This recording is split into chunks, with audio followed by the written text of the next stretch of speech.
लियाना ने देखा कि ड्रेक का अंदाज बहुत ही घमंडी था, तो उसने तुरंत जेन का नाम लिया।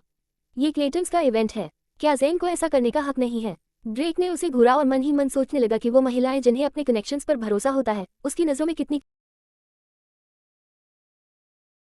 साथ है। ड्रेक ने जेन की ओर देखा और पूछा, जेन, क्या हमें इस लड़की को यहाँ से जाने को कहना चाहिए? जेन ने ड्रेक का गुस्सा महसूस किया और थोड़ा असहज हो गया। क्लेटन्स परिवार में सब जानते थे कि ड्रेक का स्वभाव बहुत खराब है, कोई भी उसे नाराज करने की हिम्मत नहीं करता। कैथरीन, जैसे ये बैंक्वेट बोरिंग लग रहा था, उसने कभी नहीं सोचा था कि ऐसा होगा। लियाना हमेशा थोड़ी भोली और बेखबर रहती थी, उसे ये भी नहीं दिख रहा था कि उसके बगल वाला आदमी ड्रेक से डर रहा है। जेन के लिए ये एक मुश्किल स्थिति थी, उसकी क्रश और परिवार के सबसे प्यारे कजिन के बीच फंसा हुआ। कुछ देर सोचने के बाद जेन ने अपने कजिन के आगे झुकने का फैसला किया। लियाना, शायद हमें इसे छोड़ देना चाहिए। ये सुनकर लियाना की आंखें डिसबिलीफ में फैल गईं। उसे विश्वास ही नहीं हुआ कि ये शब्द जेन के मुंह से निकले हैं। वो जानती थी कि जेन उसमें दिलचस्पी रखता है और उसने कभी उसके अनुरोध को न नहीं कहा, लेकिन अब वो कैथरीन को जाने को कहने के लिए सहमत नहीं था। क्या मतलब है ये, जेन? लियाना, ड्रेक मेरे अंकल का बेटा है। जैसा कि तुम जानती हो, ये इवेंट मेरे अंकल के द्वारा होस्ट किया गया है। मैं उसे बाहर कैसे कह सकता हूँ? जेन ने बेबस होकर समझाया। अंकल का बेटा? लियाना हैरान रह गई। क्या उसका लास्ट नेम स्पेंसर नहीं है? जेन ने सिर हिलाया। मेरे कजिन ने अपनी माँ का सरनेम लिया है। लियाना को अब समझ में आया कि क्लेटन्स के फर्स्ट ए ने माँ का सरनेम क्यों अपनाया। लियाना ने कभी नहीं सोचा था, अब समझ में आया कि जेन क्यों उसे नाराज नहीं कर सकता। क्लेटन्स की फैमिली लाइन बहुत बड़ी थी और उनका गठबंधन केवल स्पेंसर्स की बेटी के साथ था। इस अलायंस को सुरक्षित करने के लिए क्लेटन्स ने तय किया कि फर्स्ट बॉर्न, चाहे लड़का हो या लड़की, उसका लास्ट नेम स्पेंसर्स होगा। ड्रेक दोनों परिवारों द्वारा पसंद किया गया, स्पॉइल्ड और रेबेलियस होकर बड़ा हुआ। जेन, एक दूर का रिश्तेदार, कभी ड्रेक की स्थिति के बराबर नहीं पहुंच सकता था। लियाना हक्का बक्का रह गई। उसने आखिरकार समझा कि उसने कितना गलत सोचा और कैथरीन ने पहले उसे अजीब नजर क्यों दिया था। लियाना का गुस्सा फिर से भड़का। उसने कैथरीन की ओर नजरें घेरते हुए कहा, तुमने ये सब जानबूझकर किया है ना? तुमने मुझे शर्मिंदा होते देखा। कैथरीन, तुम इतनी चालाक कैसे हो सकती हो? कैथरीन ने ठंडी नजर से तिरस्कार भरी हंसी दी। वो बोली, लियाना, जब तुम्हारे पास समय हो तो आईने में देखो। क्या तुम्हें लगता है कि मैं जानबूझकर ये सब करती? मैं अपना समय तुम्हारे लिए क्यों बर्बाद करूं? खुद को मत बड़ा चढ़ा कर दिखाओ। उसकी सीधे सादे और कट्टर बातें लियाना के चेहरे पर ऐसे थी जैसे लगातार थप्पड़ पड़े हों। लियाना इतनी शर्मिंदा हुई कि उसने चाहा कि जमीन उसे निगल ले। कैथरीन, तुमने हद कर दी। इतना कहकर लियाना ने मोड़ लिया और गुस्से में बाहर चली गई। जेन तुरंत उसके पीछे दौड़ा। अब कोने में केवल कैथरीन और ड्रेक बचे थे। अननोइंग लियाना के जाने के बाद ड्रेक का मूड अच्छा हो गया, खासकर कैथरीन को देखकर। वो खुद इस बैंक्वेट में शामिल होना नहीं चाहता था, लेकिन उसके पिता ने मजबूर किया था। अब उसे आने पर पछतावा नहीं था। कैथरीन को देखकर सब कुछ सुंदर लगने लगा। कैथरीन, उस लड़की की बात मत करना। कैथरीन ने चुपचाप अपनी ड्रिंक का घूंट लिया। ड्रेक ने सोचा कि शायद कैथरीन अब पिछले विषय पर बात नहीं करना चाहती। फिर भी ड्रेक ने कैथरीन से बातचीत की कॉमन ग्राउंड खोजने की कोशिश की। याद करते हुए कि कैथरीन बैंक्वेट में आई थी, ड्रेक के दिमाग में एक आइडिया आया।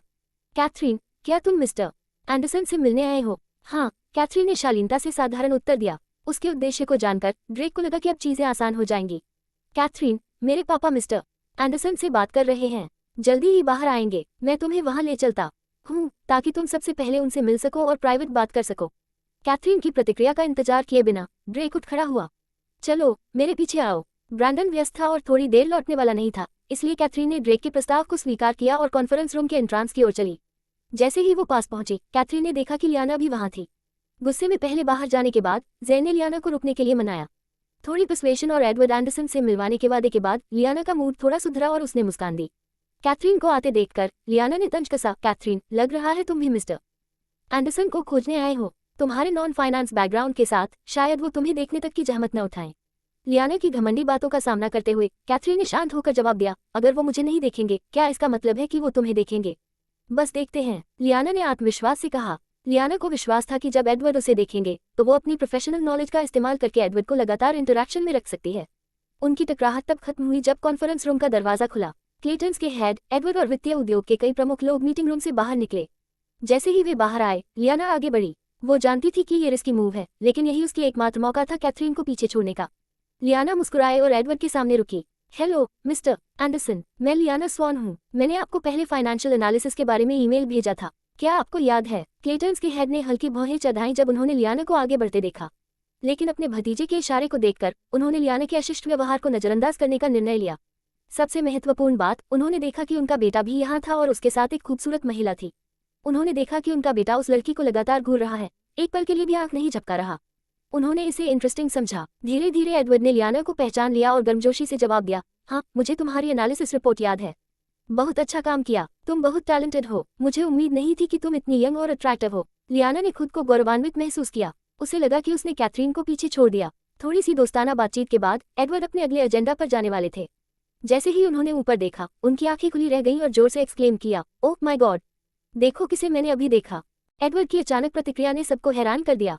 जो लोग लियाना को एडवर्ड का ध्यान अपनी ओर खींचने के लिए तारीफ कर रहे थे, अब उनकी नजरें आगे की ओर एडवर्ड पर टिक गईं। एडवर्ड धीरे धीरे कैथरीन के पास आया और उसके सामने खड़ा हो गया।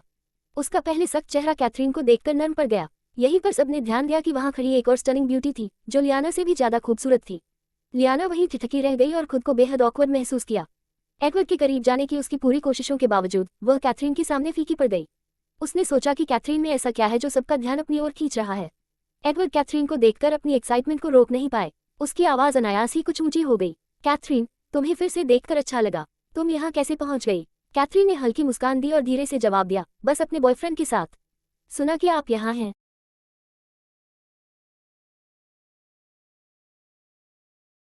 कैथरीन, तुम्हारे पीछे ये हैंडसम आदमी तुम्हारा बॉयफ्रेंड है? ये सवाल ड्रेक को टेंस कर गया। हालांकि कैथरीन और ड्रेक उस तरह के रिलेशन में नहीं थे, लेकिन अगर कैथरीन चाहती तो ड्रेक सहयोग करने को तैयार था। जैसे ही ड्रेक सिर हिलाने वाला था, कैथरीन ने कहा, नहीं, मेरा बॉयफ्रेंड अचानक लास्ट मिनट बिजनेस में चला गया और उसे एक बिजनेस पार्टनर ने ले लिया। एडवर्ड ने ड्रेक की ओर माफी भरी नजर से देखा और सीक्रेटली आराम महसूस किया। उन्हें विश्वास ही नहीं हुआ कि कैथरीन किसी ऐसे इमेच्योर व्यक्ति के साथ होगी। ड्रेक उस पावरफुल ऑरा के लिए सही मेल नहीं था जो कैथरीन में थी। जैक्स्टन क्लेटन, जब उसने देखा कि एडवर्ड की नजर ड्रेक पर है, आगे बढ़े। मिस्टर एंडरसन, यह मेरे बेटे ड्रेक हैं। तो वह मिस्टर क्लेटन के बेटे हैं। कोई आश्चर्य नहीं कि वह इतना हैंडसम है। हाँ, मेरे बेटे ने अपनी माँ की सुंदरता इनहेरिटेड की है। जैक्स्टन फिर कैथरीन की ओर देखा और पूछा, वैसे मिस्टर एंडरसन, ये कौन है? मिस्टर क्लेटन, आपको मिलवाता हूँ। एडवर्ड कैथरीन के पास गए और बोले, ये हमारे फाउंडेशन की ट्रेडिंग एडवाइजर कैथरीन स्वॉन है। हमारे फाउंडेशन के सभी मेजर प्रोजेक्ट्स में उनकी राय ली जाएगी। वह सच में एक रिमार्केबल टैलेंट है। ये रेवलेशन सभी को चौंका गया। सभी हैरानी से कैथरीन की ओर देखने लगे। अगर एडवर्ड ने खुद यह नहीं कहा होता तो कोई विश्वास नहीं करता। किसी कॉलेज गर्ल को ग्लोबल कैपिटल ऑपरेशन के पीछे ट्रेडिंग एडवाइजर होने की उम्मीद कोई नहीं करता। एडवर्ड स्काइबो ग्रुप का पब्लिक फेस है और कैथरीन वास्तव में स्काइबो ग्रुप की बैकस्टेज मास्टरमाइंड है। असली पावर वही पकड़ती है।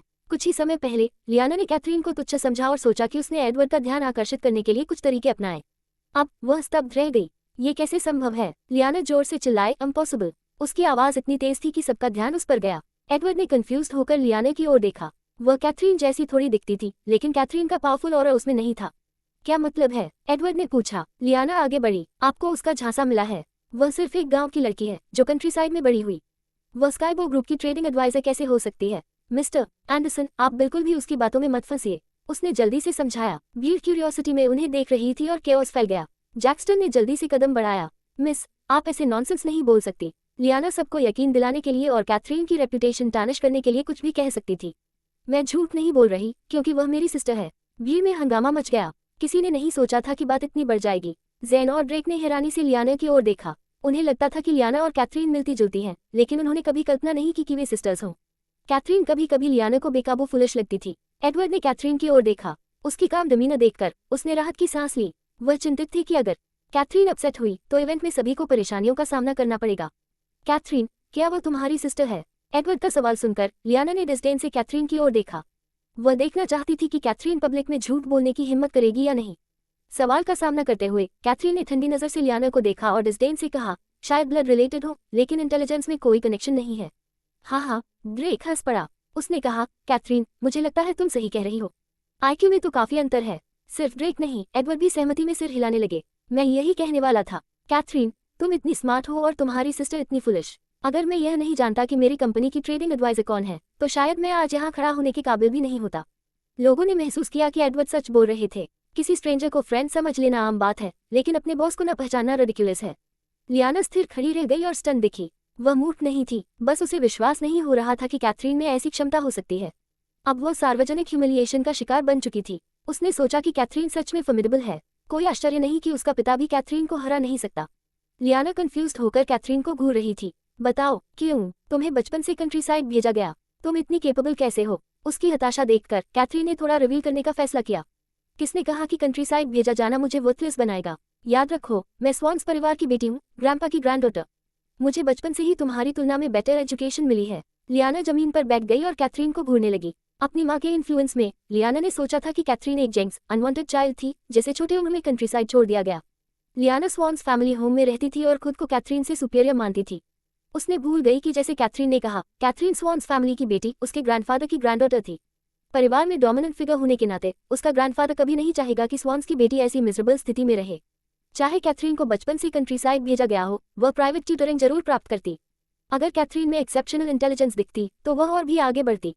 ब्रैंडन ने भीड़ की ओर देखते हुए कैथरीन को देखा। कैथी, एक फेमिलियर वॉइस ने कैथरीन का ध्यान खींचा और उसने देखा कि ब्रैंडन उसकी तरफ बढ़ रहा है। उसने पहल करते हुए ब्रैंडन का हाथ पकड़ा और एडवर्ड से मिलवाया जो पास खड़े थे। यह मेरा बॉयफ्रेंड ब्रैंडन है। इस सिंपल स्टेटमेंट से कई लोग स्टन रह गए। शुरुआत में उनमें से कई उसकी तरफ आने की उम्मीद कर रहे थे, यहाँ तक कि जैक्स्टन भी खुद को रोक नहीं पाए। उसने सोचा कि कैथरीन इतनी आउटस्टैंडिंग है कि वह साफ तौर पर उसके बेटे के लीग से बाहर है। ड्रेक ने ब्रैंडन को देखा। बिना कम्पीट किए ड्रेक जान गया कि वह जीत नहीं सकता। एडवर्ड कुछ देर के लिए हैरान रह गए जब उन्होंने ब्रैंडन को देखा। वह ब्रैंडन को जानते थे। सब जानते थे कि ब्रैंडन डंकन परिवार का हेयर है और अभी डंकन परिवार के अफेयर संभाल रहा है।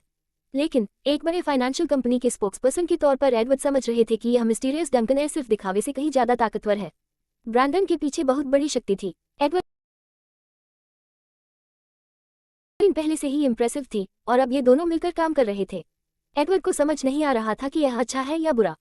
वह बस ये जानकर राहत महसूस कर रहे थे कि कैथरीन के साइड में है, उसके ओपोनेंट्स में नहीं। वह उनके एनिमीज पर तरस खा रहे थे। ब्रैंडन ने कैथरीन की ओर एक मीनिंगफुल नजर से देखा। तुम स्काइबो ग्रुप की ट्रेडिंग एडवाइजर हो। उसकी सॉफ्ट और लो वॉइस बेहद आकर्षक थी। ब्रैंडन की बात सुनकर कैथरीन ने सिर हल्का सा टिल्ट किया और अपने कॉन्फिडेंट चार्म को सामने लाया। उसने उसकी आंखों में देखा, फिर वह चुकी और अपनी आवाज इतनी धीमी कर दी कि सिर्फ ब्रैंडन सुन सके। मिस्टर डंकन की स्काईलाइन फंड जितना इंप्रेसिव नहीं। ये सुनकर ब्रैंडन थोड़ी देर के लिए रुक गए। अगले ही पल उसके होठों पर हल्की सी मिस्टीरियस स्माइल खिल गई। स्काईलाइन फंड स्काइबो ग्रुप के बराबर था, जो समाज में उसकी ऊंची स्थिति दिखाता था। रूमर्स थी कि इसे मिडिल एस्ट्रिया के ऑयल मैग्नेट सपोर्ट करते हैं। हालांकि ये केवल मार्केट में फैली अफवाहें थी। सच ये था कि कुछ प्रिंसेस ने मिडिल एस्ट्रिया से इसके शेयर्स में हिस्सा लिया था। लेकिन कम ही लोग जानते थे कि स्काईलाइन फंड का सबसे बड़ा शेयर होल्डर ब्रैंडन खुद था। और वह पैसा डंकन परिवार का नहीं, सिर्फ ब्रैंडन का था। ब्रैंडन बाहर की दुनिया की कल्पना से कहीं ज्यादा पावरफुल और वेल्थी था। कैथरीन ने ये जानकारी अनजाने में पाई। उसके बाद उसे समझ आया कि ब्रैंडन हर बार इतना जेनरस क्यों होता था जब वह उसे पैसा देता। असल में वह इतना अमीर था। कैथरीन को ये जानकर थोड़ी हैरानी हुई, लेकिन ज्यादा प्रभावित नहीं हुई। आखिरकार वह ब्रैंडन के वेल्थ में नहीं, बल्कि उसकी पर्सनालिटी में इंटरेस्टेड थी। वह उसकी आइडेंटिटीज की परवाह नहीं करती थी। आखिरकार उसके पास खुद भी कई आइडेंटिटीज थी। कैथरीन ने नजरें हटा ली। फिर उसने ब्रैंडन के साथ एक ग्लांस और हल्की मुस्कान शेयर की। एडवर्ड, जो पास खड़े थे, हवा में टेंशन महसूस कर सकते थे। उनके लिए यह आश्चर्यजनक था कि दो बिग शॉट्स की यह कॉन्फ्रंटेशन इतनी इंटरेस्टिंग लग रही थी, खासकर जब वे रोमांटिक रिलेशनशिप में थे। अंत में उनकी बैटल ब्रैंडन की वॉलंटरी सरेंडर के साथ खत्म हुई। ब्रैंडन ने हेल्पलेसली चकल किया और कैथरीन को अफेक्शनेट नजरों से देखा। उसने कैथरीन की स्लेंडर वेस्ट को पकड़ लिया और उनके बीच की दूरी खत्म कर दी। ब्रैंडन सरेंडर कर चुका था, ये देखकर कैथरीन रुक गई और एडवर्ड की ओर मुड़ी।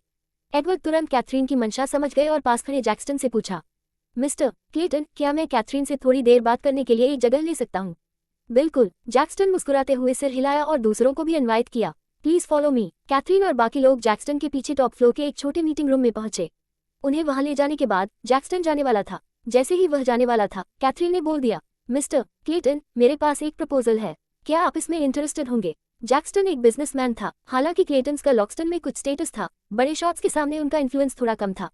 जैक्स्टन वरीड था कि शायद उसे इन बिग शॉट्स से कनेक्ट करने का मौका न मिले। उसे उम्मीद नहीं थी कि कैथरीन खुद इनिशिएटिव लेकर उन्हें स्टे करने के लिए इनवाइट करेगी। उसने सोचा कि उसका कुछ इनकॉम्पिटेंट बेटा आखिरकार कुछ अच्छा कर गया। मिस स्वॉन, ये बहुत काइंड है। एक बिजनेसमैन के तौर पर अगर अच्छे प्रोजेक्ट्स हैं तो और क्या चाहिए, जैक्स्टन ने कहा। जैक्स्टन की सीट लेने के बाद कैथरीन ने एडवर्ड को खोजने का अपना मकसद एक्सप्लेन करना शुरू किया। वह सीधे पॉइंट पर आए और एडवर्ड से बोली, कासिया में स्वॉन कॉर्पोरेशन मेरी एसेट है। ये वही कंपनी है जो मेरे ग्रैंडफादर ने मुझे छोड़ी थी। पिछले हफ्ते हमने ग्रलन ग्रुप के साथ एक प्रोजेक्ट में कोऑपरेशन किया। क्या आपको इसका पता है? जैसे ही ग्रलन ग्रुप का नाम आया, एडवर्ड तुरंत कैथरीन की मंशा समझ गए। कैथरीन, बी रेस्ट एश्योर्ड, चूंकि स्वॉन कॉर्पोरेशन तुम्हारी एसेट है, स्काइबो ग्रुप अब ग्रलन ग्रुप के प्रोजेक्ट में इन्वेस्ट नहीं करेगा। अगले फाइनेंशियल सपोर्ट के बिना ग्रलन ग्रुप का फ्यूचर ब्लीक लग रहा था। जैक्स्टन को उम्मीद नहीं थी कि कैथरीन इतनी ओपनली सामने बात करेगी। दूसरे शायद यह न समझ पाए, लेकिन वह पूरी सिचुएशन की नेमू से वाकिफ थे।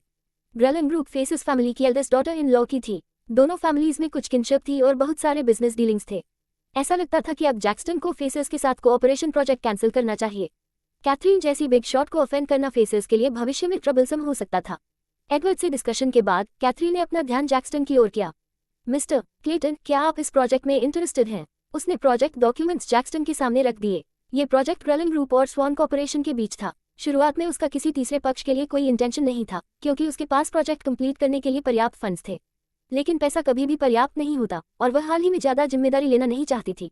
बेनिफिट्स शेयर करना और एक रिलायबल पार्टनर के साथ प्रोजेक्ट डेवलप करना बेटर डिसीजन था। जैक्स्टन ने डॉक्यूमेंट्स की कंटेंट्स देखी और तुरंत प्रोजेक्ट में इंटरेस्टेड हो गया। ये वास्तव में इन्वेस्टमेंट वर्थी था। यह एक बड़ा प्रोजेक्ट था और हाई प्रॉफिट मार्जिन वाला था। कुछ देर के साइलेंस के बाद उसने डिसीजन लिया। वह खड़ा हुआ और कैथरीन के हाथ मिलाने के लिए रीच आउट किया।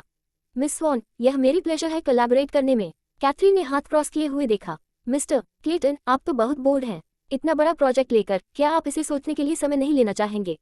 जैक्स्टन हंसा और कहा, fortune favours the bold. High profits पाने के लिए रिस्क लेना तो जरूरी है। मैं इस रिस्क को लेने के लिए तैयार हूँ। कैथरीन को डायरेक्ट लोगों के साथ डील करना पसंद था। उसने हाथ बढ़ाया और जैक्स्टन से हैंडशेक किया। A pleasure to collaborate mister Clayton. इस तरह कैथरीन ने tens of billions dollars value का प्रोजेक्ट क्लोज कर दिया। उसी जगह मौजूद पुरुष चुपचाप उसकी एबिलिटी की तारीफ कर रहे थे। वे सोच रहे थे कि कैथरीन सच में एक बिग शॉट है। कोई आश्चर्य नहीं कि वह इतनी यंग एज में इतना कैपिटल ओन कर सकती है। उसके पास वह एबिलिटी थी जो कुछ लोग अपने पूरे लाइफ टाइम में भी हासिल नहीं कर सकते। ब्रैंडन शांत बैठा हुआ कैथरीन को काम हैंडल करते हुए देख रहा था। वर्तमान में कैथरीन इतनी डार्जलिंग थी कि उसने वहां मौजूद हर किसी की नजरें अपनी ओर खींच ली। लियाना गुस्से में चुपचाप एक कोने में घुस गई। उसे समझ नहीं आ रहा था कि उसने कैथरीन से हार क्यों मानी। वह सोच रही थी, भले ही उसने अच्छी पढ़ाई की हो, क्या वो स्वॉन्स में पली बड़ी होने से मुकाबला कर सकती है? कैथरीन इतनी सक्सेसफुल कैसे हो सकती है जबकि मैं नहीं? ज़ेन लियाना की चिंता करते हुए उसके पास ही खड़ा रहा। वह भी सच जानकर चौंका था। जब उसने ब्रायन को ये कहते सुना कि किसी लड़की ने लियाना से भी बेहतर प्रदर्शन किया है, तो उसने सोचा ब्रायन एग्जैजरेट कर रहा होगा या रोज कलर्ड ग्लासेस से देख रहा होगा। ज़ेन की नज़र में लियाना परफेक्ट थी। उसने कभी नहीं सोचा था कि कोई उससे बेहतर हो सकता है। लेकिन कैथरीन को देखकर ज़ेन ने समझ लिया कि ब्रायन ने झूठ नहीं कहा। कैथरीन न सिर्फ खूबसूरत थी, बल्कि लियाना से बहुत ज्यादा आउटस्टैंडिंग भी थी। लियाना ने अपनी भावनाओं को और छुपाना छोड़ दिया। अब भी मेरा पीछा क्यों कर रहे हो? क्या तुम्हें ये मजाक नहीं लगता? क्या मैं तुम्हारे लिए पर्याप्त पैथेटिक नहीं हूँ? उसने ज़ेन को डांटा। ज़ेन हैरान रह गया। उसे जेंटल लियाना से इतनी रूथलेस बात की उम्मीद नहीं थी। लेकिन जो झटका लियाना ने अभी झेला था, उसे देखकर उसने सोचा कि उसे थोड़ा अंडरस्टैंडिंग होना चाहिए। शायद लियाना बस खराब मूड में थी। हर किसी के ऑफ डेज होते हैं। लियाना, तुम एक आउटस्टैंडिंग लेडी हो। तुम्हें खुद को कैथरीन से कंपेयर करने की जरूरत नहीं है, ठीक है? ज़ेन के शब्द लियाना के गर्व को एक तेज ब्लेड की तरह चीर गए। उसने ज़ेन की तरफ ठंडी नजरों से देखा। चुप, तुम कौन होते हो? तुम्हें मुझे जज करने का क्या अधिकार है? ज़ेन के कंफ्यूजन को देखकर लियाना उठकर वहां से चली गई। उसकी नज़र में ज़ेन इतना यूजलेस आदमी था कि वह उसके लिए पूरी तरह बेकार था। अब उसे उसकी कोई जरूरत नहीं थी। ड्रेक कॉन्फ्रेंस रूम के बाहर इंतजार कर रहा था जब तक कैथरीन नहीं आई। जैसे ही उसने कैथरीन को देखा, वह जल्दी से उसके पास गया। कैथरीन ने उसे देखकर ठिठक कर उसे ठंडी नजरों से देखा। कुछ चाहिए? ड्रेक पूरी तरह से समझ नहीं पा रहा था कि उसने कैथरीन को रोक क्यों लिया। वह बस उसे फिर से देखना चाहता था। हिचकिचाते हुए ड्रेक ने धीरे से कहा, मैंने हाल ही में बहुत प्रैक्टिस की है। जल्द ही मैं तुम्हारी शूटिंग स्पीड को पकड़ सकता हूँ। कैथरीन ने हल्की सी मुस्कान दी और कैजुअली जवाब दिया, कॉन्ग्रेचुलेशंस। ड्रेक को थोड़ी निराशा हुई। वह कैथरीन से नहीं, अपनी इनएडिक्वेसी से निराश था। उसने धीरे से पूछा, अगर मैं तुम्हें हरा भी दूं, तुम फिर भी टीम में नहीं जुड़ोगी, है ना? उसे याद आया कि पहले उसने कितने कॉन्फिडेंस के साथ कैथरीन को टीम में ज्वाइन करने के लिए इनवाइट किया था और अपने कंडीशंस तय करने को कहा था। अब जब वह जान गया कि कैथरीन के पास कितनी पावर है, उसे एहसास हुआ कि वह कितना अपसर्ड था। उसने सोचा कि कैथरीन ने शायद उसे तब मजाक समझा होगा। ड्रेक खुद पर हंस पड़ा। उसे ऐसा देखकर कैथरीन ने कहा, गलत। ड्रेक कंफ्यूज्ड होकर कैथरीन की तरफ देखा। कैथरीन सॉफ्टली बोली, मैं हमेशा अपने वादे निभाती हूँ। जो उसने प्रॉमिस किया वह डिलीवर करेगी। कैथरीन ने ड्रेक की तरफ एक आईब्राउ उठाए और विंक किया, अगर तुम मुझे हरा सको। उस पल कैथरीन की फेंट स्माइल ने जैसे ड्रेक के लोनली दिल में होप जगा दी। उसने साइलेंटली नॉड किया, ठीक है, मैं इसके लिए मेहनत करूंगा। उम्मीद करता हूँ कि एक दिन मैं तुम्हें हरा सकूं। कैथरीन उसके लिए पिनिकल थी, गोल जिसे वह भविष्य में रिलेंटलेसली परस्यू करेगा। वह लगातार खुद को चैलेंज करेगा और अपने गोल को पार करने की कोशिश करेगा। गो फॉर इट, कैथरीन ने कहा और कदम बढ़ाया। ड्रेक वहां खड़ा रहा और वह कैथरीन की जाने को देखकर खुद को रोक नहीं पाया। She is not meant for you. एक अब्रप्ट आवाज ने ड्रेक की थॉट्स को तोड़ दिया। उसने मुड़कर देखा तो जैक्स्टन पीछे खड़े थे। ड्रेक धीरे लेकिन फर्मली बोला, डैड, आई नो, मैं उसे अपने लक्ष्य के रूप में लूंगा। वह दूर है, लेकिन मैं उसकी वजह से बेहतर बनूंगा। जैक्स्टन ने राहत की सांस ली। शुक्र है, उसके बेटे को सेल्फ अवेयरनेस है और वह बहुत स्टबन नहीं है। नहीं तो क्लेटन्स और स्पेंसर्स मुश्किल में पड़ सकते थे। जैक्स्टन ने सोचा, कैथरीन की एक्सीलेंस को छोड़कर उसका फियांसे ब्रैंडन एक पावरफुल फिगर है। मेरा बेटा ब्रैंडन से कैसे कम्पीट कर सकता है? जैक्स्टन को ब्रैंडन की ट्रू कैपेबिलिटीज का अंदाजा नहीं था क्योंकि वह एनिग्मेटिक था। लेकिन वह जानता था कि क्लेटन्स डंकन परिवार का मुकाबला नहीं कर सकते। भले ही वे स्पेंसर्स के साथ मिले, फिर भी वे हार जाएंगे। ड्रेक से अलविदा कहकर कैथरीन जाने की तैयारी करने लगी। जब वह दरवाजे पर पहुंची, उसने ब्रैंडन को लीनिंग अगेंस्ट द रेलिंग देखा। अब ब्रैंडन अपने लंबे पैरों को क्रॉस करके कैजुअल खड़े थे। यूजुअली फॉर्मल सूट लूज था, टाई ढीली थी और शर्ट के कुछ बटन्स खुले थे। वह लेजी लेकिन चार्मिंग ऑरा दे रहा था। फिर भी वह एक एलिगेंट प्रिंस की तरह सभी की नजरें खींच रहा था। कैथरीन धीरे धीरे पास आए और चारों ओर की नजरों से इरिटेट हो गई। उसे अपना आदमी दूसरों के साथ शेयर करना पसंद नहीं था। सबकी सरप्राइज के लिए उसने ब्रैंडन को उसकी टाई से पकड़कर बाहर खींच लिया। जब पैक्सटन ने उन्हें देखा, वह तुरंत गाड़ी लेकर आया। कैथरीन ने पैसेंजर दूर खोला और ब्रैंडन को, जिसने उसकी एंटिक्स को अलाउ किया, अंदर फेंक दिया। फिर उसने ऊपर देखा और पैक्सटन को सिग्नल किया। पैक्सटन हेजिटेंट था, लेकिन आखिरकार कैथरीन की पावरफुल ऑरा के आगे झुक गया। उसने ड्राइवर की सीट छोड़ दी। कैथरीन एलिगेंट बैठी और दूर बंद कर दी। गैस पेडल पर जोर देते ही लग्जूरियस का लाइटनिंग की तरह भाग गई। पैक्सटन साइड में खड़ा रह गया। जैसे ही कार तेजी से चली, ब्रैंडन एक हाथ कार की खिड़की पर टिकाए हवा का आनंद ले रहा था और कैथरीन की परफेक्ट साइड प्रोफाइल देख रहा था। कार लगातार एक्सेलरेट हो रही थी। कैथरीन तेज लेकिन स्टेडी ड्राइव कर रही थी। सराउंडिंग्स डेसोलेट हो गए और स्ट्रीट लाइट्स कम हो गई। कार आखिरकार एक खाली हिल टॉप स्पॉट पर रुकी। अंधेरे में कार के अंदर हल्की रोशनी थी। कैथरीन ने ब्रैंडन की ओर देखा और अपनी खूबसूरत आंखों से कहा, डर नहीं लगता कि मैं तुम्हें सिक्योर्ड जगह में दबा दूंगी। ब्रैंडन चक्कर किया और कामली जवाब दिया, बस जब भी होल खोदने की जरूरत हो मुझे बुलाना, अपने हाथ मत हर्ट करना। कैथरीन प्लेफुल स्माइल के साथ उसके ऊपर स्मूथली मनूवर किया और ब्रैंडन के ऊपर आधा लेट गई। ब्रैंडन ने अपनी गहरी आंखों से ऊपर से चार्मिंग कैथरीन को अफेक्शनेट देखा। उसकी लो और अट्रैक्टिव वॉइस में पूछा, फेयर लेडी, क्या तुम मुझे दबाने वाली हो? क्या अलग तरह से टॉर्मेंट करने वाली हो? हल्की हंसी के साथ कैथरीन ने डेफ्टली ब्रैंडन का बेल्ट बकल खोल दिया। उसकी बात सुनकर कैथरीन ने उसी की तरह व्यवहार अपनाया और प्लेफुली उसके कान में विस्पर किया, हाँ, मुझे इरिटेट करता है कि तुम हर जगह फ्लर्ट करते हो, इसलिए मैं तुम्हें पनिश करने और एग्जाम्पल सेट करने वाली हूँ। जेडा इन दिनों बहुत अच्छे मूड में थी। उसे पता था कि स्वान कॉर्पोरेशन और ग्रेलिन ग्रुप एक प्रोजेक्ट पर कोलैबोरेट करने वाले हैं। उसने सोचा, जैसे ही ये प्रोजेक्ट लॉन्च होगा, स्वान कॉर्पोरेशन का डाउनफॉल शुरू हो जाएगा। बिना स्वान्स के सपोर्ट के कैथरीन उतनी हाई और माइटी नहीं रहेगी। शायद ब्रैंडन भी अब उसे कोई ध्यान नहीं देगा। जेडा को ये सोचकर मजा आ रहा था कि स्वान्स बैंकरप्ट होंगे और कैथरीन का सोशल स्टेटस गिर जाएगा। वो खुश होकर डाउनस्टेयर्स आए, लेकिन देखा कि उसकी माँ बाहर से जल्दी जल्दी आती हुई घर में घुस रही थी। मॉम, क्या हो रहा है? इतनी जल्दी क्यों? जेडा ने पूछा। एलोइस फ्रेसर अपनी यूजुअल कंपोजर छोड़कर ऊपर दौड़ी और अपनी बेटी की बांह पकड़ ली। वह परेशान दिख रही थी। जेडा, बताओ, तुमने ग्रेलिन ग्रुप के साथ क्या किया? जेडा हैरान हो गई। उसे समझ नहीं आ रहा था कि माँ ऐसा क्यों पूछ रही है। मॉम, मुझे समझ नहीं आ रहा कि आप क्या कह रही हैं। क्या हो रहा है? जेडा, क्या तुमने कासिया की स्वान कॉर्पोरेशन के साथ साउथवेस्ट प्रोजेक्ट में हाथ मिलाया? क्या तुमने ये किया? एलोइस की चिंतित और सीरियस एक्सप्रेशन देखकर जेडा को अजीब सा डर लगा।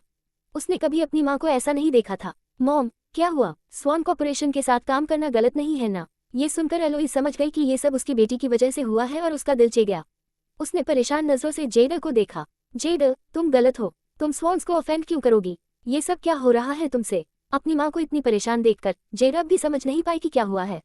उससे पहले कि वह समझती, उसके पिता भी जल्दी से अंदर आए। जेडा ने अपने पिता की तरफ देखा और उनकी आंखों में जो एक्सप्रेशन था, उसने उसे डराया। डैड, क्या हो रहा है? जेडा के पिता ने ग्लूमी एक्सप्रेशन के साथ उसे घूरा। तुम मुझे पूछ रही हो कि क्या हो रहा है? मुझे पूछना चाहिए कि तुमने क्या किया। तुम्हारे पास एबिलिटी नहीं है तो तुम ट्रबल क्यों मचाना चाहती हो? जेडा अब भी कंफ्यूज थी, लेकिन उसे अपने माता पिता के एटीट्यूड से लगा कि कुछ बड़ा हुआ है। मॉम, डैड, क्या हो रहा है? क्या आप साफ साफ नहीं बता सकते? जेडा, क्या तुम्हें लगा कि ग्रेलिन ग्रुप का इस्तेमाल करके स्वान कॉर्पोरेशन को ट्रैप में फंसाने का तुम्हारा ट्रिक नोटिस रह जाएगा? एलोइस ने दर्द से कहा। न सिर्फ उन्होंने पकड़ा, बल्कि उन्होंने ग्रेलिन ग्रुप के खिलाफ रिटेलिएट भी किया। समझी? माँ की बात सुनकर जेडा थोड़ी देर ठंडी रह गई, फिर उसने हालात समझकर गुस्से में चिल्लाई, धत्तेरी की, उन्होंने सब देख लिया। कैथरीन कितनी केपेबल है। काश मैं इस शानदार प्रोजेक्ट के साथ स्वान्स को गिरा देती। जेडा को यह एहसास होने पर गुस्सा आया कि उसका प्लान फेल हो गया। उसकी नासमझी देखकर फ्रैंकलिन गुस्से में आगे बढ़े और जेडा के गाल पर थप्पड़ मार दिया। क्या अब भी तुम्हें नहीं पता कि तुम कितनी गलत हो? तुम्हें पता है कैथरीन कौन है? जेडा शौक में अपना चेहरा पकड़कर खड़ी रह गई। उसने सोचा नहीं था कि उसके पिता किसी और के लिए उसे मारेंगे। उसकी आंखें तुरंत लाल हो गईं और उसने पिता की तरफ देखा। डैड, तुमने कैथरीन के लिए मुझे मारा। क्या फेसेस कैथरीन से डरते हैं? फ्रैंकलिन ने गुस्से में अपनी बेटी को घूरा। फेसेस? कैथरीन के सामने फेसेस कुछ भी नहीं है। तुम्हारी वजह से ग्रेलिन ग्रुप के शेयर होल्डर्स ने पैसा निकाल लिया और फ्यूचर फंडिंग रोक दी। अब बैंकरप्ट होने वाली स्वान कॉर्पोरेशन नहीं, बल्कि ग्रेलिन ग्रुप है। और जिसकी फाइनेंस चेन टूटने वाली है, वो स्वान कॉर्पोरेशन नहीं, बल्कि फेसेस हैं। ये सुनकर जेडा हैरान होकर ऊपर देखी। डैड, आप क्या कह रहे हैं? ऐसा कैसे हो सकता है? ग्रेलिन ग्रुप के शेयर होल्डर्स तो स्काइबो ग्रुप से थे ना। दूसरों को शायद पता नहीं था कि स्काइबो ग्रुप कितना पावरफुल है, लेकिन जेडा को पता था। स्काइबो ग्रुप दुनिया की टॉप इन्वेस्टमेंट फर्म्स में से एक थी, जिसके पास मैसिव फाइनेंशियल फंड्स थे। स्काइबो ग्रुप के साथ ग्रेलन ग्रुप आसानी से डंकन कॉर्पोरेशन के बराबर जा सकता था और छोटी स्वॉन कॉर्पोरेशन तो कोई बात ही नहीं। जेडा नहीं समझ पा रही थी कि स्काइबो ग्रुप की सपोर्ट वाली ग्रेलन ग्रुप आसानी से बैंकरप्ट कैसे हो सकती है। अपनी बेटी को डिसबिलीफ में देखकर फ्रैंकलिन ने सब स्पष्ट रूप से बताया, स्काइबो ग्रुप पावरफुल है, लेकिन क्या तुम जानती हो कि कैथरीन स्काइबो ग्रुप की टॉप इन्वेस्टमेंट एडवाइजर और मेजर शेयर होल्डर है। ये रेवलेशन जेडा को पूरी तरह स्टन कर गया। उसने लगभग विश्वास ही खो दिया। नहीं, ये इम्पॉसिबल है, जेडा ने अपने पिता को घूरते हुए कहा। डैड, कैथरीन इतनी यंग है, उसके पास इतना इन्फ्लुएंस कैसे हो सकता है। फ्रैंकलिन ने गहरी सांस ली। जब उसने पहली बार सुना तो वह भी शॉक्ड और डिसबिलीफ में था, लेकिन सच यही था। कल फाइनेंशियल गाला में स्काइबो ग्रुप के मिस्टर एंडरसन ने खुद ये अनाउंस किया। आज न सिर्फ स्काइबो ग्रुप ने ग्रेलन ग्रुप से फंडिंग वापस ले ली, बल्कि फेसेस के करीब की कई कंपनियों ने भी पार्टनरशिप तोड़ दी, चाहे उन्हें लॉसेस ही क्यों न उठाने पड़े। ये सुनकर जेड रिलक्टेंटली हार्श रियलिटी को एक्सेप्ट करने लगी। उसने आखिरकार अपनी गलती की गंभीरता समझी। उसने कभी सोचा नहीं था कि एक गलत डिसीजन दो फैमिलीज के लिए इतनी बड़ी हानि ला सकता है। डैड, अब हम क्या करें? फ्रैंकलिन ने रिजाइन साइन लिया और जवाब दिया, बस यही उम्मीद कर सकते हैं कि कैथरीन हमें माफ कर दे और हमारी मिस्टेक पर आसानी से नजर रखे। तुरंत ही जेड ने स्थिति समझ ली और कहा, मैं माफी मांगूंगी। जब क्लास खत्म हुई, कैथरीन क्लासरूम से बाहर निकली और उसी हॉलवे में जेडा से टकरा गई। जेडा वहीं खड़ी रही और कैथरीन को घूरने लगी। कैथरीन को देखते ही उसने तुरंत पास आकर कहा, कैथरीन, क्या तुम मेरे साथ चल सकती हो? मुझे तुमसे बात करनी है। कैथरीन के जवाब देने से पहले अमीलिया साइड से आई। अमीलिया की प्रोटेक्टिव वाइब साफ दिख रही थी। उसने पूछा, तुम बुला रही हो तो हमें क्यों जाना चाहिए? कौन जानता है तुम्हारे इरादे क्या हैं? अमीलिया ने जेडा की ओर आंखें घुमाई। उसे लगा जेडा कोई अच्छी इंसान नहीं लग रही। वो कभी समझ नहीं पाई कि जेडा कैथरीन के साथ क्यों नहीं मिलती, लेकिन कैथरीन से पूछने की हिम्मत नहीं की। उसने सोचा कि कैथरीन जैसी आउटस्टैंडिंग इंसान ऐसे बोरिंग सवालों में समय बर्बाद नहीं करेगी। बाद में अमीलिया गलती से रोनन से जेडा के बारे में बात कर बैठी और पता चला कि ये सब रिलेशनशिप इश्यूज की वजह से है। अमीलिया ने कई शेमलेस लोग देखे थे, लेकिन जेडा जितनी शेमलेस थी वैसी किसी को नहीं देखा। कैथरीन ब्रैंडन के साथ एंगेज थी, फिर भी जेडा दखल देना चाहती थी। ये बहुत आउटरेजस था। इससे अमीलिया फ्यूरियस हो गई। उसे मन कर रहा था कि वह आगे बढ़कर जेडा को दो चांटे मार दे। कैथरीन अमीलिया को देख रही थी, जो उससे भी ज्यादा गुस्से में लग रही थी। कैथरीन ने अपनी बाहें क्रॉस की और साइड में खड़ी होकर स्पेक्टेटर की तरह शो का आनंद लेने लगी। कैथरीन को इग्नोर करते देखकर जेडा ने पहले तो गुस्से में जाने का सोचा, लेकिन उसे अपने पिता की सलाह याद आई। फेसर्स और उसकी मां के परिवार की तकदीर उसके हाथ में थी।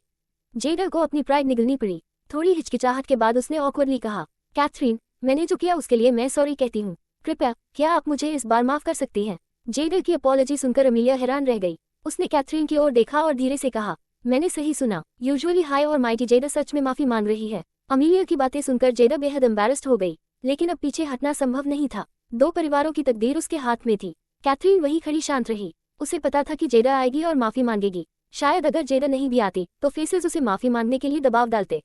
कैथरीन ने जेडा की ओर देखा, जो शर्मिंदा होकर सिर झुका रही थी। तुमने मुझसे कोई गलत नहीं किया, माफी की जरूरत नहीं, बस रास्ता छोड़ दो कृपया। कैथरीन की कोल्ड रिफ्यूजल सुनकर जेडा का दिल ची गया। दुखी एक्सप्रेशन के साथ उसने कैथरीन की ओर देखा और कहा, कृपया फेसर्स और ग्रेलन ग्रुप को बचा लो। कैथरीन कोल्ड रही और उसे इग्नोर किया। वह मुड़ी और जाने की तैयारी करने लगी। जेडा ने दौड़कर कैथरीन के सामने आकर खड़ी हो गई। कैथरीन, मुझे क्यों नहीं जाने देती? क्या मेरी विनती पर्याप्त नहीं है? क्या आप सच में मुझे आपके सामने घुटनों टेकने पर मजबूर करेगी? मुझे पता है आप मुझसे नफरत करती हैं, लेकिन कृपया मेरे परिवार को बचा लो। मेरे ग्रैंडपा बूढ़े हैं, वह इसे संभाल नहीं सकते। कृपया। क्योंकि क्लास खत्म होने वाली थी, कई लोग इस सीन को विटनेस कर रहे थे। ऑनलुकर्स ने अपने फोन्स निकाले और उस पल को कैप्चर करने लगे। जेडा की डेस्परेट प्ली सुनकर उन्हें सहानुभूति हुई। जो लोग पहले इस स्पेक्टिकल का आनंद ले रहे थे अचानक एम्पैथेटिक हो गए। उन्होंने कैथरीन की ओर क्वेश्चनिंग और एंग्री आई से देखा, जबकि जेडा को वल्नरेबल और सिंपैथेटिक नजरों से देखा। कुछ लोग इसे सहन नहीं कर पाए और मॉरल प्रेशर डालते हुए कैथरीन से बोले, कैथरीन, जेडा आपसे विनती कर रही है। नफरत की कोई भी लेवल हो, क्या ये पर्याप्त नहीं है? एक आवाज पर कई लोग सहमत हो गए। अचानक जो भीड़ पहले स्पेक्टेटर की तरह थी, वह कैथरीन की निंदा करने वाले बटालियन में बदल गई। कैथरीन जब क्लास से बाहर निकली, अमीलिया ने महसूस किया कि कुछ ठीक नहीं है। जैसे ही कैथरीन की निंदा करने वाली आवाजें उठी, उसने चुपचाप कैथरीन की स्लीव खींची। कैथरीन, शायद हमें यहीं से चले जाना चाहिए, कुछ गड़बड़ लग रही है। अमीलिया जानती थी कि कैथरीन निर्दोष है, लेकिन भीड़ भड़काना ठीक नहीं था। उन्हें पीछे हटकर हालात ठंडे होने देना चाहिए। कैथरीन शुरुआत में जाने का प्लान कर रही थी, लेकिन जेडा ने हालात समझे बिना मॉरल प्रेशर डालना शुरू कर दिया। जेडा इतनी क्यूलेस थी और ट्रबल मंगवा रही थी। अगर कैथरीन नहीं चली तो रेसिप्रोकेट करना ही पड़ता। कैथरीन ने 2 कदम बढ़ाए और जेडा के पास गई। कैथरीन को पास आता देखकर जेडा अनईजी हो गई। कैथरीन की इंटिमिडेटिंग ऑरा ने जेडा को कांपने पर मजबूर कर दिया। कैथरीन, तुम क्या करना चाहती हो? जेडा ने घबराकर पूछा। कैथरीन ने उसे घूरा और लो वॉइस में कहा, क्या तुम्हें उम्मीद नहीं कि मैं तुम्हें माफ कर दूं? उस ठंडी एरी ग्रिन ने जेडा की रीढ़ में सिहरन पैदा कर दी। जेडा को पछतावा हुआ कि उसने कैथरीन को प्रोवोक किया। डर के बावजूद अब कुछ बदलना बहुत देर हो चुकी थी। उसने हिम्मत जुटाई और अपनी बात जारी रखी। हाँ, अगर आप मुझे माफ करेगी तो मैं जो भी कहेंगी करूंगी। कैथरीन ने अपनी बाहें क्रॉस की और धीरे धीरे जेडा के चारों ओर घूमने लगी। हर कदम जेडा के लिए टॉर्चर था। कैथरीन का हर घूमना उसे और परेशान करता और उसके हाथ अनजाने में काम रहे थे। जेडा की प्रतिक्रिया देखकर कैथरीन ने स्नेह किया, इतना टेंस होने की जरूरत नहीं है। मैं तुम्हें मारने वाली नहीं हूँ। अगर मेरी फॉरगिवनेस चाहिए तो सीधे कह दो कि तुमने मेरे साथ क्या गलत किया। यहाँ के लोग जज करें और शायद मैं माफ कर दूं। कैथरीन जेडा पर प्रेशर डाल रही थी। अमीलिया ने समझ लिया कि जेडा ने कुछ गलत किया होगा। जेडा चुप थी तो अमीलिया ने मदद करने का निर्णय लिया। हाँ, बताओ, हमें बताओ तुमने क्या गलत किया। अमीलिया की बात के बाद ऑनलुकर्स भी मदद करने लगे, लेकिन असल में जेडा को प्रेशर दे रहे थे। जेडा, तुम्हारी अपॉलॉजी सिंसियर है। लगता है चाहे जो हुआ हो इसे माफ किया जा सकता है। खुलकर बताओ, हम तुम्हारा समर्थन करेंगे। हाँ बिल्कुल, हम सब तुम्हारे साथ हैं। जेडा का चेहरा तुरंत डार्क हो गया। उसने उम्मीद नहीं की थी कि कैथरीन सीधे उसे कन्फ्रंट करेगी। अगर उसने बताया कि उसने कैथरीन को क्यों गुस्सा दिलाया तो कोई भी उसका समर्थन नहीं करेगा और फिर सिचुएशन इरेपरेबल हो जाएगी। सिर्फ ग्रेलिन ग्रुप की रेप्यूटेशन ही नहीं, फेसेस की स्टैंडिंग भी खराब हो जाएगी। जेडा ने समझ लिया कि कन्फेस करना असंभव है। जेडा की चुप्पी देखकर आसपास के लोग समझ नहीं पा रहे थे क्या हो रहा है। कैथरीन का पेशेंस खत्म हो गया। उसने आवाज उठाई, अगर तुम अपनी गलती भी नहीं मान सकती तो कोई कैसे मान सकता है कि तुम्हारी अपॉलॉजी जेन्युइन है। कैथरीन की बात सुन जेडा का जवाब नहीं आया। वह फ्रोजन खड़ी रही और उसके चेहरे पर एंग्विश साफ दिख रही थी। कैथरीन ने क्राउड की ओर इशारा किया और जेडा से पूछा, इन अनइन्फॉर्म्ड स्टूडेंट्स को गाइड करके तुम मॉरल मैनिपुलेशन के टूल्स के रूप में इस्तेमाल कर रही हो। क्या तुम्हारा कॉन्शियंस तुम्हें कंडेम नहीं करेगा। जेडा सिर झुकाकर भी नहीं मान रही थी कि उसने कैथरीन के साथ क्या किया। कैथरीन रेजोल्यूट और अपराइट खड़ी थी। जो लोग पहले जेडा के प्रति सिंपैथेटिक थे उन्हें अब चेतना आई। कैथरीन के शब्द एक वेकअप कॉल की तरह काम कर रहे थे। ऑनलुकर्स को एहसास हुआ कि उनकी जस्टिस और काइंडनेस कैथरीन के खिलाफ टूल्स के रूप में इस्तेमाल हो रही थी। उन्हें बहुत गुस्सा आया। जो लोग कैथरीन पर आरोप लगा रहे थे अब जेडा से एक्सप्लेनेशन मांगने लगे। जेडा, हमें पूरी कहानी सुननी होगी, तभी हम तुम्हारी मदद कर सकते हैं। समझ गई, देखने की जरूरत नहीं। उसकी स्टांस सब बता रही है। वह इतने डर गई है कि कुछ भी स्पिल नहीं करेगी। शायद उसने कुछ शेडी किया है। क्राउड के आरोपों का सामना करते हुए जेडा को ऐसा लगा जैसे उसके कपड़े पब्लिक में फाड़ दिए गए हों। थोड़ी देर सोचने के बाद उसने फाइनली एक्सक्यूज बनाया। डिस्ट्रेस्ड दिखकर उसने क्राउड की ओर देखा और फ्लस्टर्ड टोन में कहा, सॉरी सबको, ऐसा नहीं है कि मैं शेयर नहीं करना चाहती, बस मैं नहीं कर सकती। इसमें मेरे परिवार की कंपनी के सेंसिटिव बिजनेस मैटर्स शामिल हैं। ये कॉन्फिडेंशियल है। जैसे ही उसने खत्म किया, अमीलिया सबसे पहले आगे बढ़ी और उसे चैलेंज किया। तुम पहले पूरी दुनिया को दिखाना चाहती थी कि कैथरीन ने तुम्हें बुली किया और अब अचानक बिजनेस सीक्रेट्स कुछ नहीं कह सकती। जेडा, लगता है तुम गिल्टी महसूस कर रही हो, है ना। अमीलिया जेडा के डिसीटफुल बिहेवियर को सहन नहीं कर सकी। उसे ये टू फेस्ड लड़की बर्दाश्त नहीं थी। अगर कैथरीन की क्विक थिंकिंग नहीं होती तो पूरी स्कूल में रूमर्स फैल जाते कि कैथरीन बुली है। लेकिन अब ट्रूथ सामने आ गया और जेडा इनोसेंट बनकर प्रिटेंड कर रही थी, जो अटली डिस्पिकेबल था। सुपर कैथरीन, चूंकि वह नहीं बोलेगी, क्यों ना उसके लिए बोल दिया जाए। चीजें क्लैरिफाई होनी चाहिए, नहीं तो लोग सोचेंगे कि तुमने उसे बुली किया। अमीलिया ने सुझाव दिया। कैथरीन ने सोचा कि अमीलिया का सुझाव ठीक है। इस सिचुएशन में बेस्ट यही था कि चीजें साफ कर दी जाएं। इतना बड़ा मामला नहीं है। जेडा ने अपने परिवार के बड़े रिसोर्सेज का इस्तेमाल किया और मेरे परिवार के साथ पार्टनरशिप में ट्रैप सेट किया, हमें बैंकरप्ट करने के लिए। लेकिन उसके फंड्स पर्याप्त नहीं थे और वह खुद अपने ट्रैप में फंस गई। कैथरीन की ब्रीफ एक्सप्लेनेशन सुनकर अमीलिया गुस्से में फट पड़ी और जोर से चिल्लाई, होली क्रैप, ये कितनी नीच बात है। ट्रैप सेट करने में फेल और अब माफी और मदद मांग रही है। कितनी शेमलेस। यह एक नया लो है। अमीलिया ही नहीं, सभी की नजरें जेडा पर बदल गईं। कैथरीन ने देखा कि जेडा सिर उठाकर खुद को एक्सप्लेन करना चाहती थी। कैथरीन ने काम होकर पूछा, क्या तुम चाहती हो कि मैं और स्पेसिफिक हूँ। ग्रेलिन ग्रुप और फेसेस का मामला अब भी लोकलाइज था। दोनों फैमिलीज कोशिश कर रही थी कि इशू कंटेन रहे और डैमेज मिनिमाइज हो। अगर कैथरीन ने यह मैटर यहाँ डिस्क्लोज किया तो सभी एफर्ट्स व्यर्थ हो जाते। जेडा ऐसा नहीं कर सकती थी। कैथरीन के डोमिनेंस के सामने वह सिर झुकाकर माफी मांगने के अलावा कुछ नहीं कर सकती थी। सॉरी, कृपया इस बार मुझे माफ करें। फेसेस और मेरे ग्रैंडफादर की कंपनी को बचा लीजिए। कैथरीन पहले से ही जेडा के अप्रोच को एंटिसिपेट कर चुकी थी। शुरुआत से ही उसने एग्जिट स्ट्रैटेजी तैयार रखी थी। जाओ और अपने ग्रैंडफादर को कहो कि वह मुझे ढूंढने आए।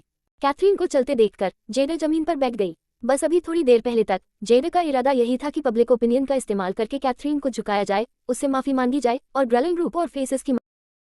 लेकिन उसने कभी सोचा नहीं था कि कैथरीन इसे इतनी आसानी से समझ जाए और इतने डिसाइसिवली एक्ट करे। जेडा को लगा कि शायद सच में बहुत बड़ी गड़बड़ कर दी है।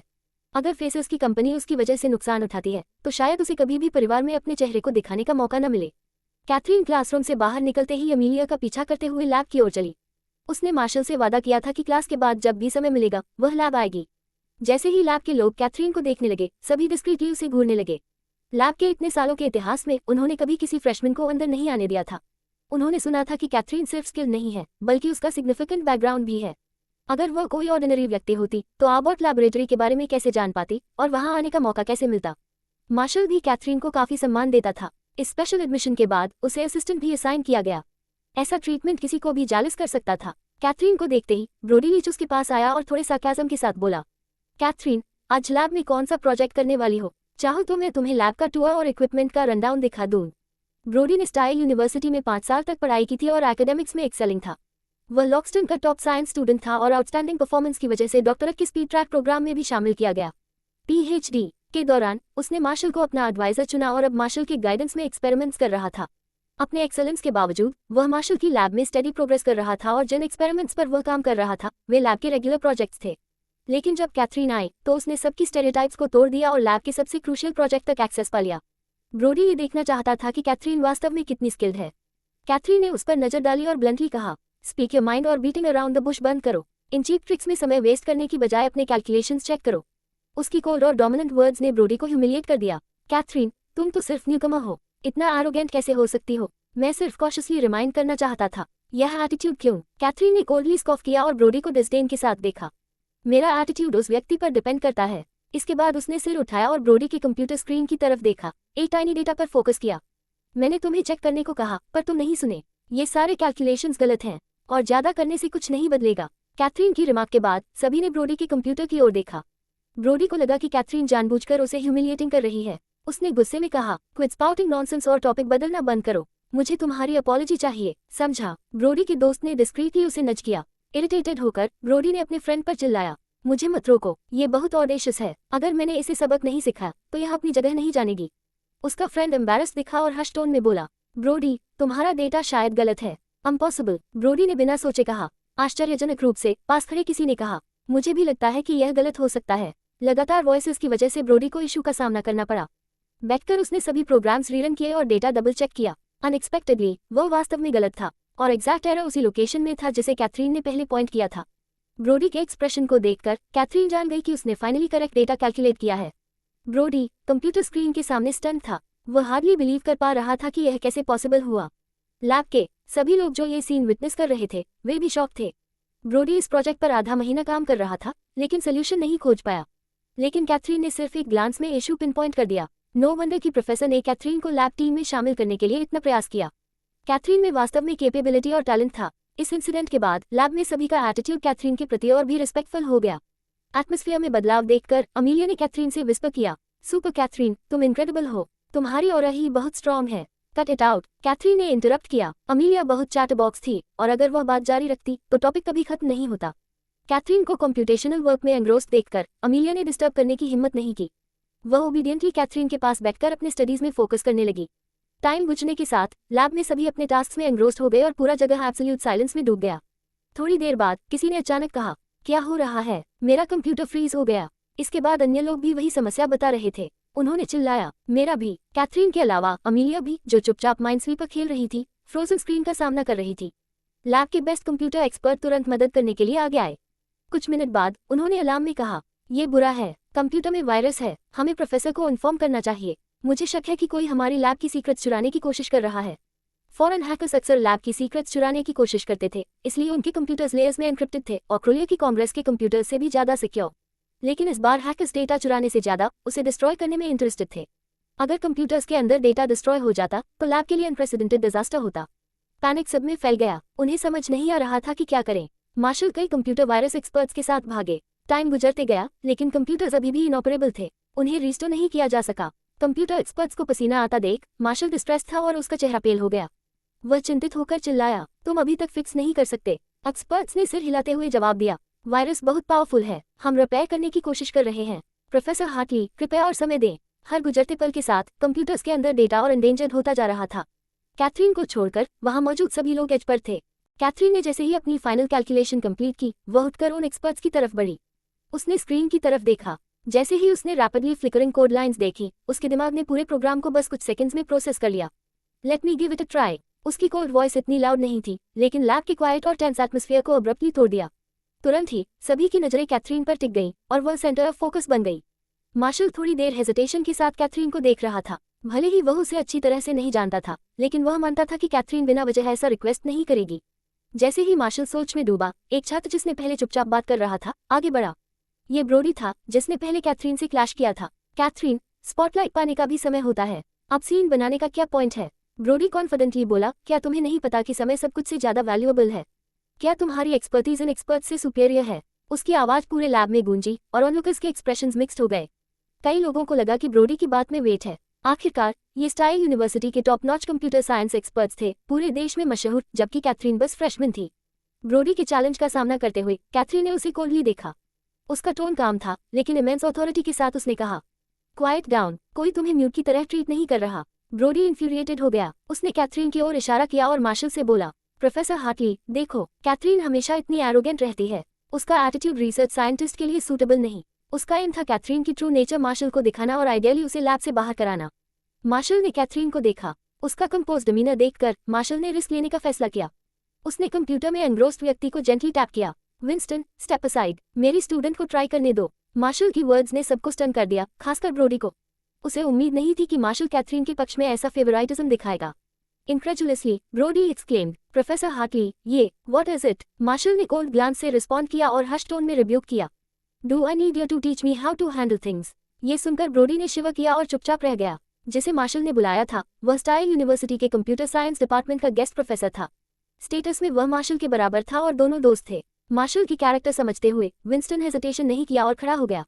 उसने कैथरीन के लिए वेकेंट स्पॉट जेस्चर किया, हल्की मुस्कान के साथ बोला, कम ऑन फ्रेशमैन। कैथरीन ने बिना हेजिटेशन के अपनी सीट ली। जैसे ही वह बैठी, उसके हाथ तुरंत कीबोर्ड पर चले गए। उसकी स्लेंडर और ग्रेसफुल फिंगर स्क्वायर कीज पर तेजी से डांस कर रही थी। जैसे ही लाइंस ऑफ कोड स्क्रीन पर दिखाई देने लगी, विंस्टन, जो स्पेक्टेटर था, इंक्रीजिंगली सीरियस हो गया। इनक्रेडुलसली, वह क्लोजर लीन किया और स्क्रीन को घूरते हुए Mamad, how is this possible? How? Marshall ने उसकी आवाज सुनी और क्यूरियोसिटी बढ़ी। Winston, what do you mean? Winston ने गंभीर एक्सप्रेशन के साथ मार्शल से पूछा, ये जेम कहाँ से मिली? मुझे वहां ले चलो, थोड़ा दिक करने के लिए। मार्शल मुस्कुराया और रिस्पॉन्स देने वाला था कि कैथरीन अब्रप्टली बोली, डन। किसी ने भी समझने से पहले एक लैब रिसर्चर ने एक्साइटमेंट में कहा, इट्स डन, मेरा कंप्यूटर फिक्स हो गया। अदर्स भी जल्दी जल्दी अपने कंप्यूटर्स चेक करने गए और सभी ठीक थे। अमीलिया आगे बढ़ी और देखा कि उसका कंप्यूटर भी नॉर्मल ऑपरेशन में लौट आया है। कैथरीन, तुम इनक्रेडिबल हो। ब्रोडी ने अपने फंक्शनल कंप्यूटर को देखते हुए स्टन होकर कैथरीन की एबिलिटीज पर डिसबिलीव जताई। थोड़ी सोचने के बाद कैथरीन के कंप्यूटर को देखकर उसने अपना आंसर पाया। अगले पल ब्रोडी ने गुस्से में चिल्लाया, कैथरीन, तुम डिस्पिकेबल हो। तुम सच में इस मेथड का यूज खुद को बूस्ट करने के लिए कर रही हो। क्या तुम्हें पता है कि तुमने पूरे लैब को डेंजर में डाल दिया? इस एक्यूजेशन को सुनकर कैथरीन ने ब्रोडी की ओर सिर घुमाया और फ्राउन। उसने कोल्डली पूछा, इतना थिएट्रिक्स करने का शौक क्यों? इस लैब में रहना तुम्हारे लिए छोटा लगता है? तुम्हें बिजनेस में अपना टैलेंट दिखाना चाहिए और देश का नाम रोशन करना चाहिए। कैथरीन के जवाब पर आसपास के लोग हंस पड़े। अमीलिया ने कैथरीन का ह्यूमर शायद ही कभी देखा था और वह भी जोर से हंस पड़ी।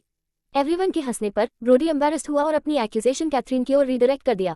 कैथरीन, तुम ही एक्टिंग में स्किल्ड हो। ये पूरा इंसिडेंट तुम्हारा ऑर्केस्ट्रेशन था। तुमने वायरस बनाया, कंप्यूटर्स डैमेज किए और फिर रिपेयर किए।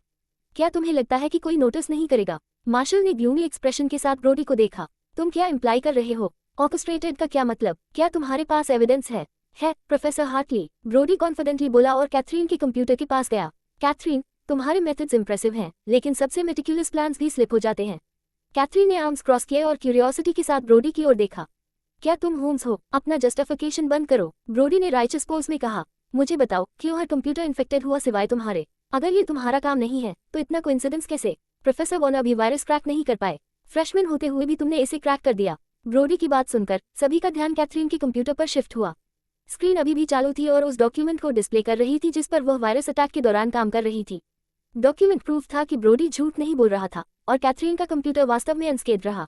कैथरीन की एक्स्ट्रॉर्डिनरी एबिलिटीज के साथ ग्रुप के बीच परसेप्शन इंस्टेंटली बदल गया। इस बात को समझते हुए ब्रोडी ने मार्शल की ओर मुड़कर चिल्लाया, प्रोफेसर हार्टली, कृपया सच बताइए। भीड़ की निगाहों का सामना करते हुए मार्शल जानता था कि आज ही सब कुछ साफ करना होगा, चाहे कुछ भी हो जाए। हालांकि उसे कैथरीन पर भरोसा था और उसने इस मामले को संभालने का तरीका भी सोचा था, लेकिन शक्ति सबकी बातें रोक नहीं सकती थी। सच्चाई सामने न आई तो कैथरीन को लैब में लगे आरोप सहने पड़ते। यह उसके लिए बहुत नुकसानदेह हो सकता था। मार्शल ने गंभीरता से कैथरीन की ओर देखा और पूछा, कैथरीन, दूसरों के डाउट्स पर तुम्हारा कोई जवाब? कैथरीन ने आत्मविश्वास से कंधे उचका दिए और पास खड़े विंस्टन की ओर देखा। अगर कोई डाउट है तो प्रोफेसर वॉर्नर मेरे कंप्यूटर को चेक कर लें। मार्शल ने विंस्टन की ओर जेस्चर किया और विंस्टन तुरंत कैथरीन के कंप्यूटर की तरफ गया। कुछ मिनटों में विंस्टन अब्रप्टली खड़ा हुआ और कैथरीन के पास आया। तुमने इस कंप्यूटर पर सिक्योरिटी प्रोग्राम लिखा? कैथरीन ने कैजुअली सिर हिलाया और लेजी टोन में रिप्लाई किया, मेरे पास थोड़ी फुर्सत थी तो मैंने डेस्कटॉप बना लिया, लेकिन ये कोई साधारण काम नहीं था। इस फायरवॉल के साथ दुनिया के टॉप हैकर्स भी इस कंप्यूटर को ब्रीच करने में स्ट्रगल करते। लैब में आने के बाद हर सदस्य को अपने रिसर्च के लिए अलग कंप्यूटर मिला था। अमीलिया को भी मिला, तो कैथरीन को क्यों नहीं? विंस्टन ने कैथरीन की बात सुनते ही उसकी आंखें चमक उठी। वह कैथरीन की ओर अनयूजुअली एक्साइटेड एक्सप्रेशन के साथ देख रहा था और उत्साह में बोला, बताओ मार्शल ने तुम्हें क्या ऑफर किया? मैं डबल कर दूं। तुम्हारे जैसे कंप्यूटर जीनियस को इस कैओटिक जगह में क्यों रहना चाहिए? मेरी लैब आओ, मैं तुम्हें टॉप ट्रीटमेंट दूंगा। मार्शल अपने पुराने दोस्त को ब्लेटेंटली पोच करते देखकर स्टन रह गया। जल्दी से बाहर निकलते ही मार्शल ने विंस्टन को धक्का दिया। विंस्टन, ये ठीक नहीं है। मैंने तुम्हारी मदद मांगी थी, मेरी टैलेंट को चुराने के लिए नहीं। मेरी पीपल से हाथ हटाओ। विंस्टन ने मार्शल को डिस्डेन से देखा और स्नेह किया। तुम्हारे लैब का माहौल ऐसे टैलेंट के लिए सही नहीं है। अगर वह मेरी लैब आएगी तो मैं अपनी जगह भी दे दूंगा। क्या तुम्हें पता है तुम्हारे हाथ में क्या है? वह कंप्यूटर प्रोडिजी है। उसने जो प्रोग्राम कैजुअली बनाया वह हमारी नेशनल डिफेंस टीम से भी आगे है।